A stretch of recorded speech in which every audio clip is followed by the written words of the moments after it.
In Rwanda, nearly a third of all children are either orphaned or vulnerable due to the 1994 genocide, poverty and HIV/AIDS. Hundreds of thousands of orphans and vulnerable children, OVC, live in child-headed households without adult support. Many of these children face isolation, different hardships and stigma from a very early age.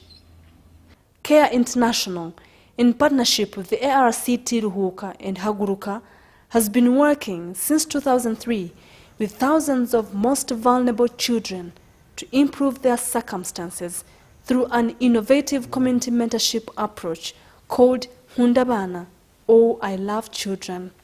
Yeah, after assessing the needs of orphans and the other vulnerable children in Rwanda, CARE, in partnership with the other organizations, found that a community-based approach for child care and protection was a sustainable and effective model that could be used. That's why CARE thought about the Nkundabana model. Originally, working solely with children-headed households, over time, CARE and partners adapted the model to serve children with other types of vulnerabilities. Briefly, participating children choose adults they trust to serve as their Nkundabana or volunteer mentors. With training and guidance from CARE, each mentor helps several child-headed or extremely vulnerable households. We have children to choose their own mentors, the Nkundabana, based on the criteria they themselves can fix. And after the selection by children, we go for the confirmation of those Nkundabana, first of all by asking them, and also by asking other community members if really those the selected people are the real ones who can respond to the needs, who can provide the support and the protection to those children. Via regular home visits, the Nkundabana support the children's emotional well-being, assess their physical needs, and act as advocate, teacher, counselor, protector, friend, and bridge to the community and to service providers. Because most of those children were suffering from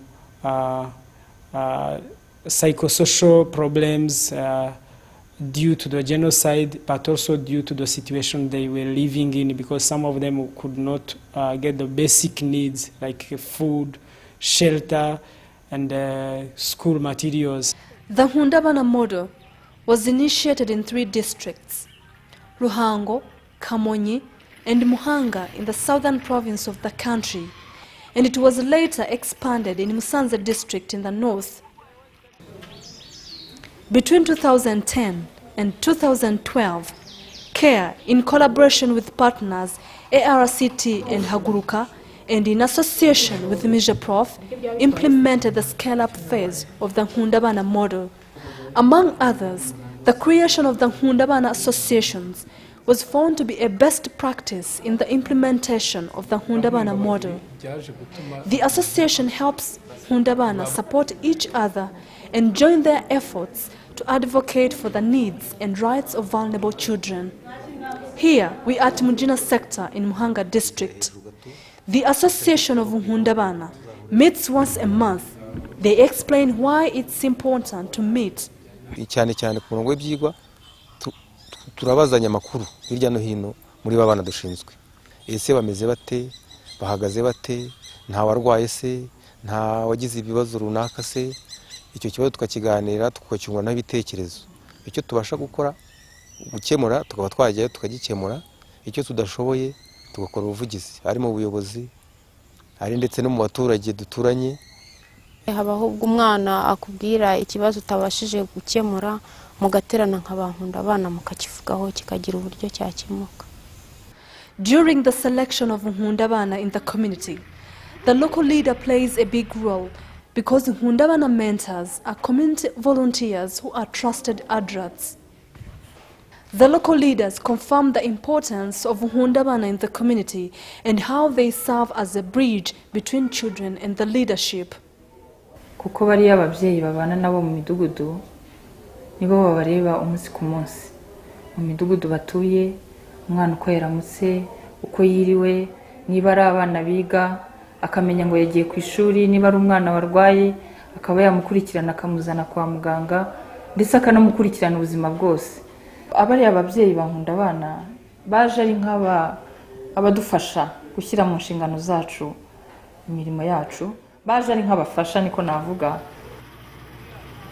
The main goal of the program was to contribute to the increase and sustainable capacity building of the OVC to improve their physical, social, emotional and economic well-being, particularly in child-headed households.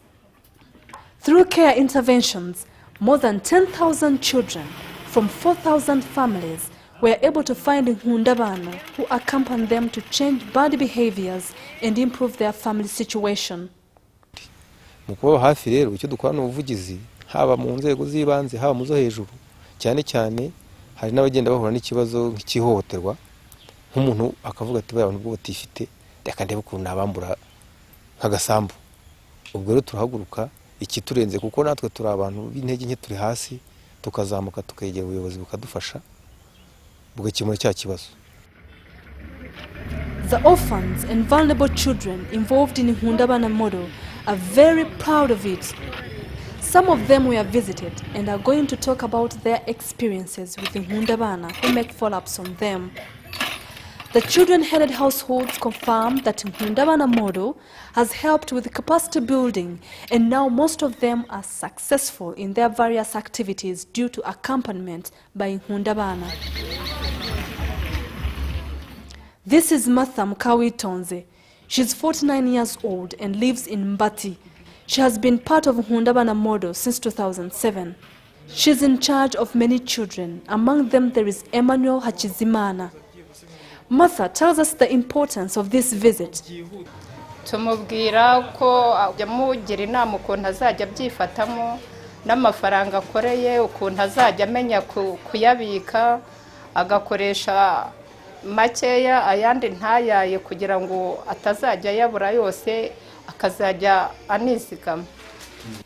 Emmanuel was orphaned when he was 6 years old and had lost all hope in life. Nukuvuga ngo mbere ntarabona Nkundabana nari ndi mu bwigunge bukomeye cyane.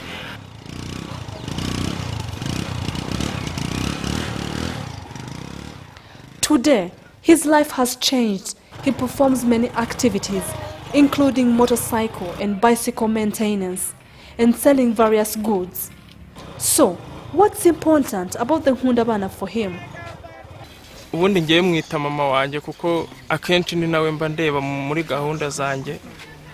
Kuko niyo ngize ikibazo ndabanza nkamuhamagara nkabwira ati ndumva mfite akabazo kambangamiye akaza tukabyigaho akabasha kungira inama no kunyihanganisha wenda niyo naba nahuye n'igihombo cyo kwibwa araza akanyihanganisha kandi akanyumvisha buryo ki ubuzima bugomba gukomeza akenshi ndamukeneye pe. The Nkundabana model has inspired community members how they can continue to support vulnerable children. It is in that light that Nkundabana Venansi Nyirandabaruta has established the training room in her house.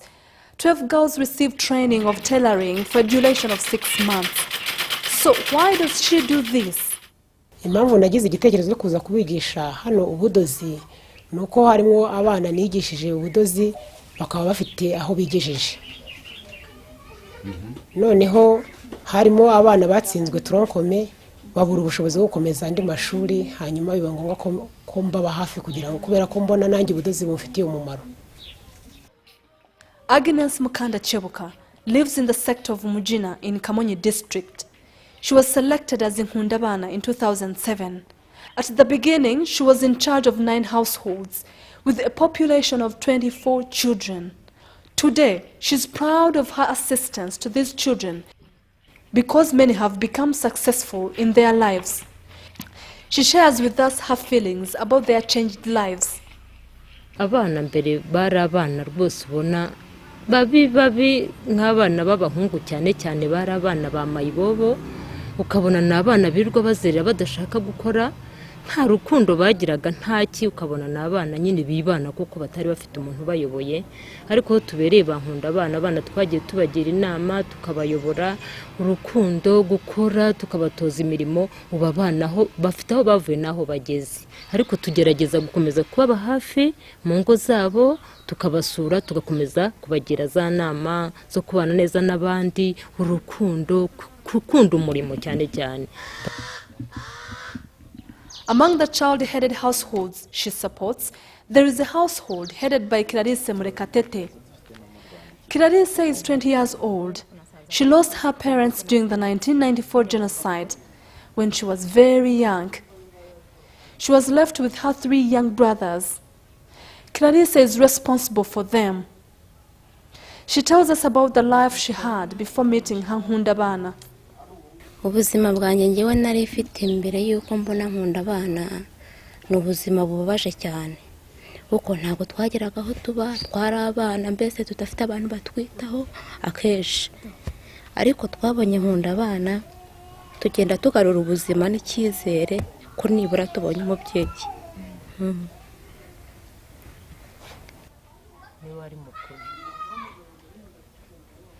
Mbere nyine narahingaga, nuko nyine ubwo namara guhinga nkahingira abana 3, ariko nyuma yaho mboneye Nkundabana nyine dufata umushinga wo kwiga imashini, angira inama yo kwiga imashini. Clarisse Murekatete confirms that life has changed since they met Agnes, their Nkundabana.